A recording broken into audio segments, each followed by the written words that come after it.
Hi, welcome to Borrowed Roots, and today I'm going to talk about chicken feed as I make it. Not just chicken feed, goat feed, pig feed, chickens that are layers, chickens that are meat birds. We're going to talk about saving some money and making your own feed, especially right now.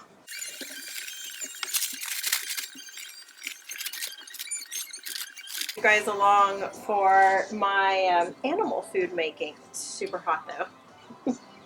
I think today's high in Texas, here in North Texas, is 97, which is not near as hot as it's going to get, but it's super hot. So I stopped for a drink and was like, I'm going to grab my camera. Alright, so what I'm doing is making feed for 3 different animal groups. So I'm making it for our layers, the hens, and of course the rooster. And then I'm making food for the goats, our meat birds, and our baby pigs. So baby pigs, it's new to me, and I am really strict on, I am not going to give them soy, I'm not going to give them junk, I'm not going to give them GMO, and it's really hard to find. You can find organic food all day, but a lot of them, the first ingredient is organic soy. So I ordered a bunch of stuff from Azure Standard to make the feed. Luckily this time they actually had everything in stock. It's been a little hit or miss on what all they have in stock. So what they have in stock and had in stock and what we are using today is some organic flax. We've got organic sunflower seeds. Everything's organic. Sunflower seeds, flax seed. We've got alfalfa pellets. We've got whole oats. We've got corn, which yes, I do use organic corn with them. I eat organic corn myself, prepared properly, so I don't have a problem feeding it to my animals. I'd much rather that than soy. And then I've got bran that my mom sifted out, which is awesome. So she grinds wheat for us, and she sifts out the bran, which is really nice. And then I'm missing one. Oh, chicken wheat, organic chicken wheat, which is basically just wheat that wasn't good enough quality to use for us as humans. And so they give it, like, there's stuff in it, you know. And when I say stuff, like other bits and pieces, like you'll find like little bits and pieces of things in it, you know, like tree bits or whatever. So that's what that's for. So that's what we're doing. These are for my meat birds, which I already put together. They have a higher protein count. We try to keep the protein count at 18% to 21%. This one is going to land at like 19.5 based on the ingredients we got today. The layers actually land at 17%, which is really great for layers. That's a good high protein count.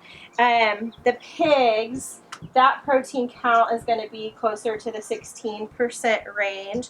And then for my goats, we're at 16% as well. They all pretty much eat the same thing. The pig is a little bit different because the pigs, because they're babies, it has to be small and tiny. We've been weaning them for the last week. We've been using our goat milk and giving them oats. And so now we're kind of moving on to some smaller things for their digestion. But as I measure, I'm going to talk about a little bit of these things. Let me keep in order. I'm also making some for my mom. So I got to make sure I keep everything in order. So something that a lot of people maybe aren't aware of, and then others are aware of, and maybe they just don't want to accept, or they want to call it a conspiracy theory, is the shortage of wheat that we are most likely, I mean, we're already in, but it's going to get worse. I could kind of go into the details in the history of why it's going to get worse. I would encourage you to just maybe go on and research that for yourself, but in short, Ukraine does supply 30% of the world's grains. And so that alone is causing a shortage. We've also had a lot of issues with the weather here in our country, and that has delayed the crops from getting started. So that's a problem. And we've also got some shipments of grain over in India that have tested positive for rubella, or so they say. Turkey won't accept them. And so because of that, there's a world shortage. So the thing is even though it doesn't seem like, oh, it's going to impact America, like eventually it can and it does. The thing is we're seeing it, those of us who have animals, and especially if you have animals where you are putting together their feed because it's cheaper, you're going to see it show up. If you're not putting together the feed, what you're going to see show up, which I already saw, was just a raise in price. So like for my goat feed, I wasn't making that, and it just kind of kept steadily climbing. I mean the chickens as well. So I started making the chicken feed first. And so I would just encourage you to go ahead if you've got animals and stock up on feed. This is a really inexpensive way to do it. I can leave my Azure link down. Azure's amazing. You can price comparison it all over the internet, and I never ever can find any of the ingredients cheaper anywhere else. That being said, things are going to get harder to get potentially for a little while, so I would encourage you to stock up, maybe get at least 3 months in advance. I'm not a prepper, so I'm not here to tell you get 2 years worth of grain, but I will say that it's getting harder and harder for those of us who order grain in bulk or whole to get it, and that's where it's going to show up first. So this is a super cost-effective way to feed your animals, especially if you're looking at just getting backyard chickens.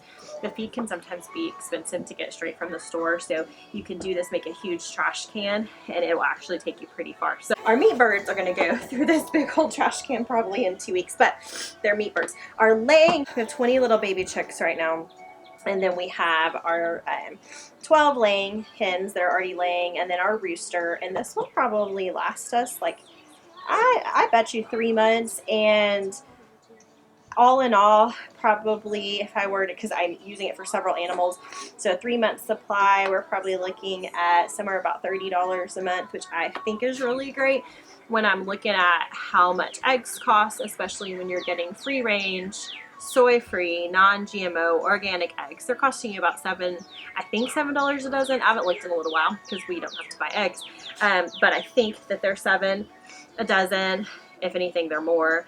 And so to me, this is a really good deal. So I would encourage you, make your own feed.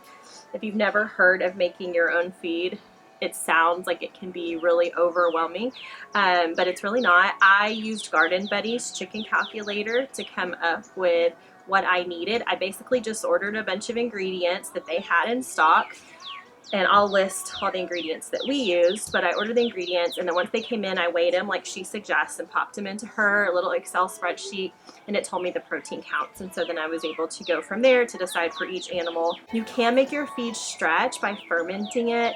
Right now we don't have water out in our feed barn, but I do have the system set up to ferment it, and that is my plan, is to soak it first, and then they'll actually get more nutrients and it will go further, so that will double your feed. It's just where we have this set up right now, I can't do it, but it's super easy. There's lots of videos out there. Maybe I'll make a video whenever I do it. Also add this. So I also add this that I got at Azure. It's by Redmonds sea salt, and it actually is all the minerals that they need, and so you can actually add little bits of this as well. My goats specifically have their own minerals. They hate it whenever I add it. I'm going to try to sneak a little bit in. The chickens won't notice, and I don't know with the pigs. We shall see. I don't know. It is a good idea to add some sort of mineral if you can.